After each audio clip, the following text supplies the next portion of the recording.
welcome to 2023. We did it, you guys. We made it to the new year. And in the spirit of New Year, New You, first off, let me draw your attention to one big development you might have noticed in the Start Here world. We've got new cover art, you guys. If you're looking at our podcast right now, your eyes are not deceiving you. This is the same great show with a new thumbnail-sized glow-up. I just love this art so much. I hope you do too. Another thing I loved was spending last week taking some time off while our team put together these really awesome deep dives on stories you might not have heard. If you missed them, I highly suggest you check them out. But there have also been a ton of new developments in the last week, right? A lot of news, some with the power to shape the landscape for lots of people in 2023. So what I want to do today, while everyone's easing into the new year, is jumpstart you with a quick rundown of everything you might have missed over the holidays. A lot of headlines here, so let's get going. Everyone knew these holidays would be a huge stress test on America's travel infrastructure, not only because of the crush of travelers we were expecting, but because with a huge winter storm blowing across the upper Midwest, you knew flights were going to get canceled. The big question was whether airlines could adjust quickly enough to avoid a chain reaction of delays. But we soon got our answer. At the last minute, Southwest called us and said the flight was canceled. I had things to do. I need to get back home. Nothing is available until January 1st. Well, we're going to sleep on the floor, I guess. On December 23rd, thousands of flights began to get canceled. Every airline was having problems at this point. But as the weekend continued, as many travelers found their way eventually to their destinations, Southwest Airlines customers found themselves stranded more, not less. You were supposed to spend Christmas in Kansas City? Yeah. Did you ever get to Kansas City? No, I did not. The flight from Phoenix got delayed by 7 hours. Then they canceled my flight from Phoenix to Houston, so I'm here stuck at the airport. And they said no one's getting on a flight, a Southwest flight, for 4 days, and they said we can't help you, go home. To hear company reps describe this issue, the weather was still wreaking havoc on the system. But with the storm gone, something wasn't adding up here. Take last Wednesday. United Airlines canceled 11 flights that day. American canceled 23. Southwest Airlines had to cancel 2,500 flights. This disaster was becoming so large that Transportation Secretary Pete Buttigieg vowed to hold them accountable. We've never seen a situation, at least not on my watch, with this volume of disruption. So this is going to take an extraordinary level of effort by Southwest, and we will mount an extraordinary effort to make sure that they're meeting their obligations. Now, if you're wondering how this got so bad, really quick, here's the really basic explainer. See, most airlines have what you would call hubs. Delta, for example, has a hub in Atlanta. So a flight might go from Atlanta to New York, back to Atlanta. Or maybe it's a three-legged thing. It goes from Atlanta to Louisville to Chicago, but then back to Atlanta. Everything ends up back there. So if you got canceled flights and you need to divert crews and shuffle people around to different aircraft to get back on track, there is a place where all of that can happen. Southwest doesn't have a hub. Its planes don't live in any one city, which meant as things were getting chaotic and its infamously antiquated scheduling system was overwhelmed, crews essentially were chasing planes all over the country. Beyond safety, there is no greater focus at this point than taking care of our customers. Southwest CEO apologized on Good Morning America, and flights became more normalized this weekend. But the story isn't over, especially for people who still cannot find their luggage. I lost my bags, as you can see, and I came to baggage claim yesterday, and they said it's still in Vegas. So meanwhile, severe winter weather wasn't just causing delays in the air, it was causing deaths on the ground. The snow's literally drifted like 4 feet against the door. 11 different states reported deaths related to the cold weather. In Buffalo, New York, 52 inches of snow and 70-mile-an-hour winds brought the entire region to a standstill. This drift is so high. Like, you can't even tell where the street is. My mother is disabled, been without lights, gas, food, water. Our building is just covered in ice, so ice we can deal with, loss of life, you can't. So our hearts go out to them. This is an area that is used to snow, but this wasn't just snowy, it was treacherously cold. If you got stranded in a car, once that engine turned off, temperatures could quickly plummet below freezing. When power went out across neighborhoods, homes were no longer necessarily safe, and emergency crews found themselves unable to get to the people who were now desperately calling for help. No one could get to her at the time, and it was already too late. I just want her to know that, like, I loved her, her son loved her, the whole family loved her. Now, temperatures are rising in Buffalo, which means emergency crews are still only discovering how bad this really was. And it's all led to a troubling question. Were city officials there too complacent? If they had shut down the roads earlier, would fewer people have been caught on the streets? And if they had more aggressively cleared those roads, would emergency vehicles not have been frozen in place for so long? Too many individuals in our community have died. And unfortunately, I'll be announcing additional ones very shortly. But I just want to say to the members of the community, I'm sorry. Now, if you were spared winter weather, even if you made it to a family gathering, that still didn't necessarily mean your week was a fun one. Last year, millions of get-togethers were derailed by COVID. Well, once again, cases rose leading into the holidays. Hospitalizations are up significantly from just a couple weeks ago, to the point where some cities like Boston are once again asking school staff members to wear masks when kids return to classes this week. And it's not just COVID either. Flu season came earlier and more severely than usual in 2022. In fact, last week, flu hospitalizations were 4 times higher than anything we've seen in a decade for this particular week of the year. Think about that. Not just higher than the benchmark, 4 times higher. In China, officials continue to rapidly roll back their zero COVID policy that kept entire cities cut off from the general populace. In fact, ahead of the Lunar New Year, which is taking place later this January, China's president now says tourists will be welcome for the first time since the pandemic began, and returning Chinese travelers won't be subject to such intense quarantine rules, which has concerned the CDC because of this explosion of infections in China. New variants could emerge, which of course is the case anywhere. That could also happen here in the U.S. But as these cases surge in China, the CDC says it's getting precious little data from authorities. So officials say they will be requiring negative tests from travelers coming from China. Hey, Chief. Have you guys found the murder weapon or the Hyundai Elantra? So we are still looking for all pieces of evidence. One of the cases we've been paying attention to in recent weeks was the murder of 4 Idaho college students in a town that hadn't seen a single homicide in years. It's Moscow, Idaho. And this community was growing more and more uneasy as investigators stayed quiet. Well, in recent days, there's been an arrest. A criminal complaint was filed yesterday here in Latah County, charging the defendant, Mr. Kohlberger, with 4 counts of first-degree murder, in addition to felony burglary, which involves entering the residence with the intent to commit the crime of murder. Brian Kohlberger is a 28-year-old student of criminology who police tracked to his parents' home in Pennsylvania in his white Hyundai Elantra. Police had previously said they'd spotted an Elantra outside the murder scene and had wanted to question the driver. Now, while they say they don't yet have a motive, they do believe they found the one and only killer. These murders have shaken our community, and no arrest will ever bring back these young students. Kohlberger's lawyer says he's, quote, eager to be exonerated of these charges. In another piece of criminal justice news, the man who plotted the kidnapping and assassination of Michigan Governor Gretchen Whitmer was sentenced to 16 years in prison. In Washington, D.C., the January 6th committee quietly wrapped up its duties right before Republicans officially took over leadership of the House yesterday. But last week, the final action by Democrats on the House Ways and Means Committee was hardly quiet. They released the tax returns of former President Donald Trump. Had he done as every other president since 74, 73 has done, we wouldn't have had this discussion. Now, these are only the tax returns from when Trump was running for president and when he was serving as president, so 6 years worth. They reinforce some things we've known, which is that Trump often paid very little in taxes because he lost more than he made. They also show a decreasing level of charitable donations from $2 million in 1 year to not a single penny in 2020.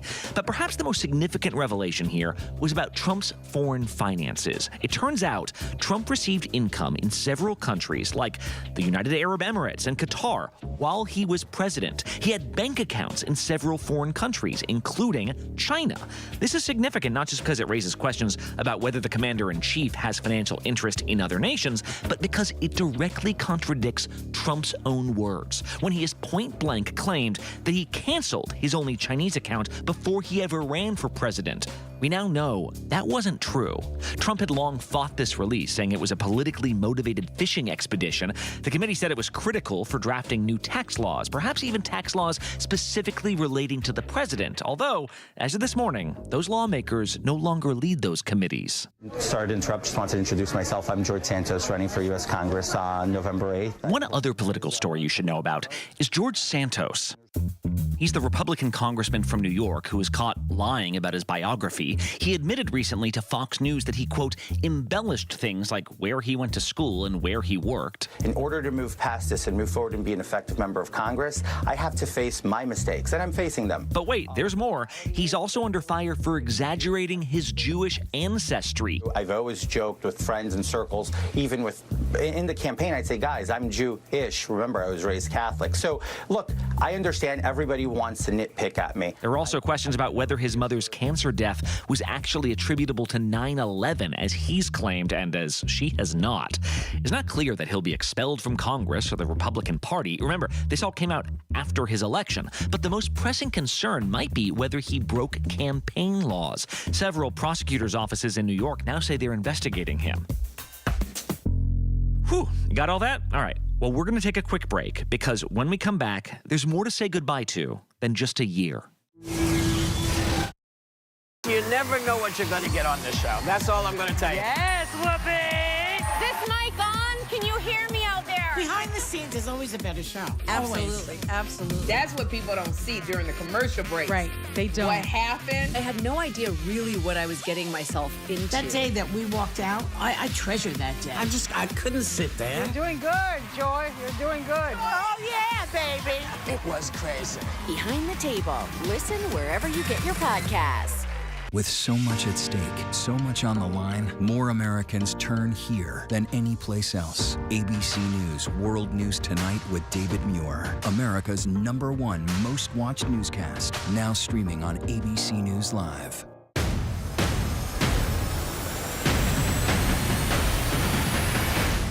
After an extraordinary news-making year, thank you for making ABC's This Week America's #1 news and politics show on Sunday mornings. Zoo! 200! Oh, 200. 200 episodes of Dr. Pol. Oh. Music to my ears. It's been 10 years, and I'm still having fun. That rocks. He's got the moves that make your animals groove. Now we do the dance of joy. Yay. He's like the Justin Bieber of the Headlining the hottest barns. Shout out. It's a show you won't want to miss. I'm not going to be here forever. Maybe. The Incredible Dr. Pol. New episodes Saturdays at 9 on Nat Geo Wild. Get ready, America, every Friday. The hottest trends, styles, and must-have. What's the right stuff to buy right now? I really love that. It's time to buy the right stuff. Yes! And save big time, too. The right stuff. Fridays on GMA. You're going to love it. This is ABC News Live Prime. Thanks so much for streaming with us. Live reporting, breaking news, exclusives, award-winning, powerful, eye-opening. ABC News Live Prime with Lindsay Davis. Streaming weeknights.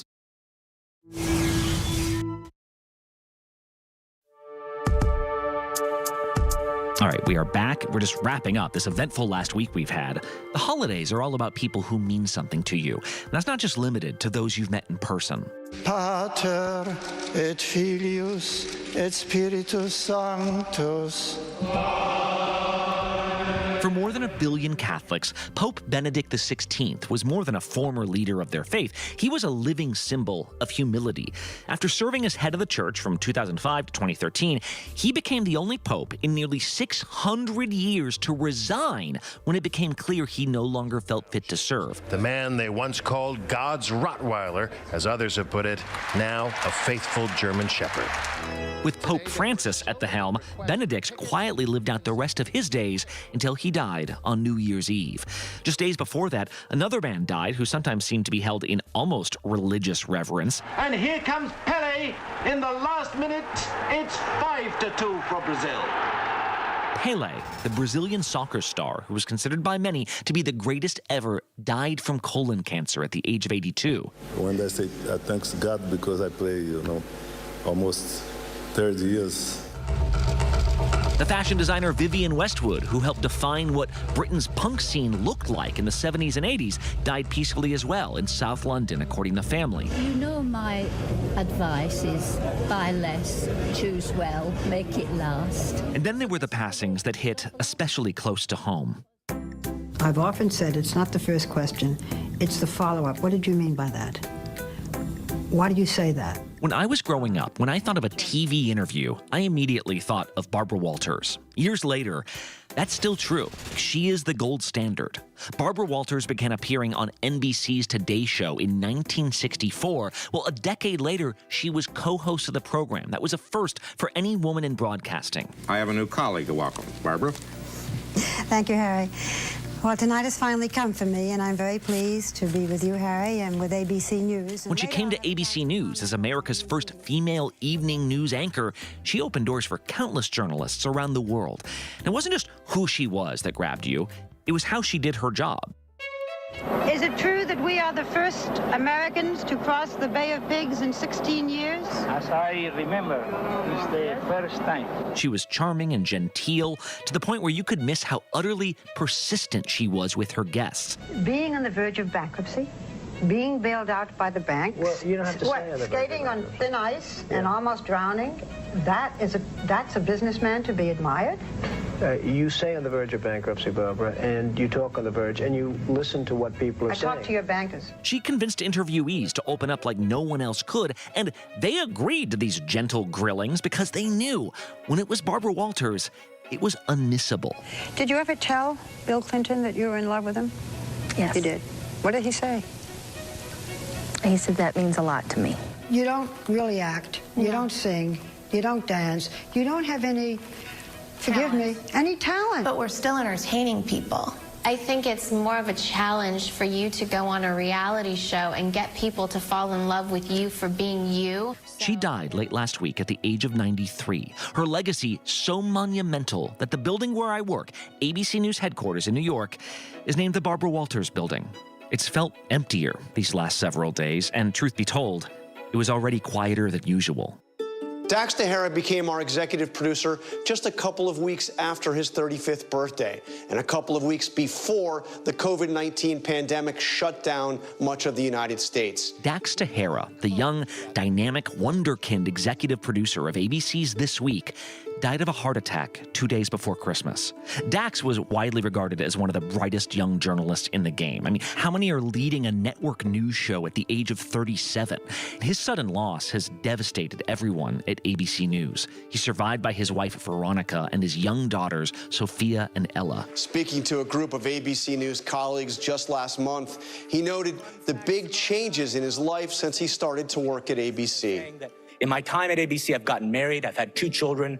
One turns 5 months tomorrow, one turns 2 today. So I am going to bolt out to try to blow out the candles. Thank you, Kim, for having me. Thank you all for your support of the Sunday show. And the thing that keeps coming up when you talk to close friends of Dax is just how committed he was to good journalism. This is a guy who thought about becoming a banker until a mentor convinced him to use his talents to report the news, to help the rest of us understand the world a bit better. He never strayed from that vision, launching new shows, challenging his colleagues to excel. He personally guided me on set this past election night to make sure I could talk to Chris Christie and Donna Brazile. He was always, always striving to carry on the legacy of the journalists who had come before him. So that's what we're going to do here. This year and every year, we're going to tell the stories that matter, unflinchingly, unfailingly, with sympathy and respect for the very real people that we cover and that we have the pleasure to work with. So, wherever you are today, I'm glad you're with us. It's going to be a heck of a year.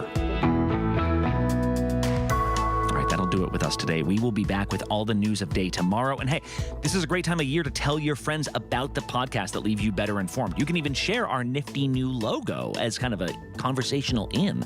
I'm Brad Milkey. Happy New Year. I'll see you tomorrow.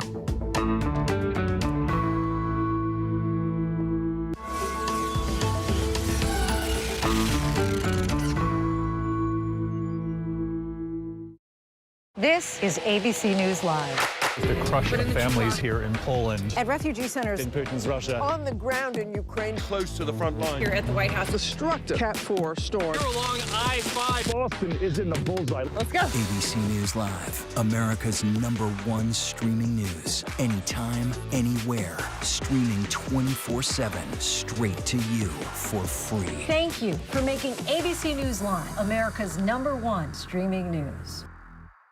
All right, here we go. You ready? Let's do it. Yes, it's the show America wants and America needs right now. This is What Would You Do? Let's go. How are you? Hug you. Yes. So what will you be watching Saturdays on ABC News Live?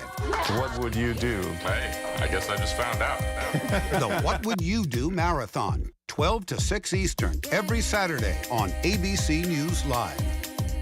My favorite show.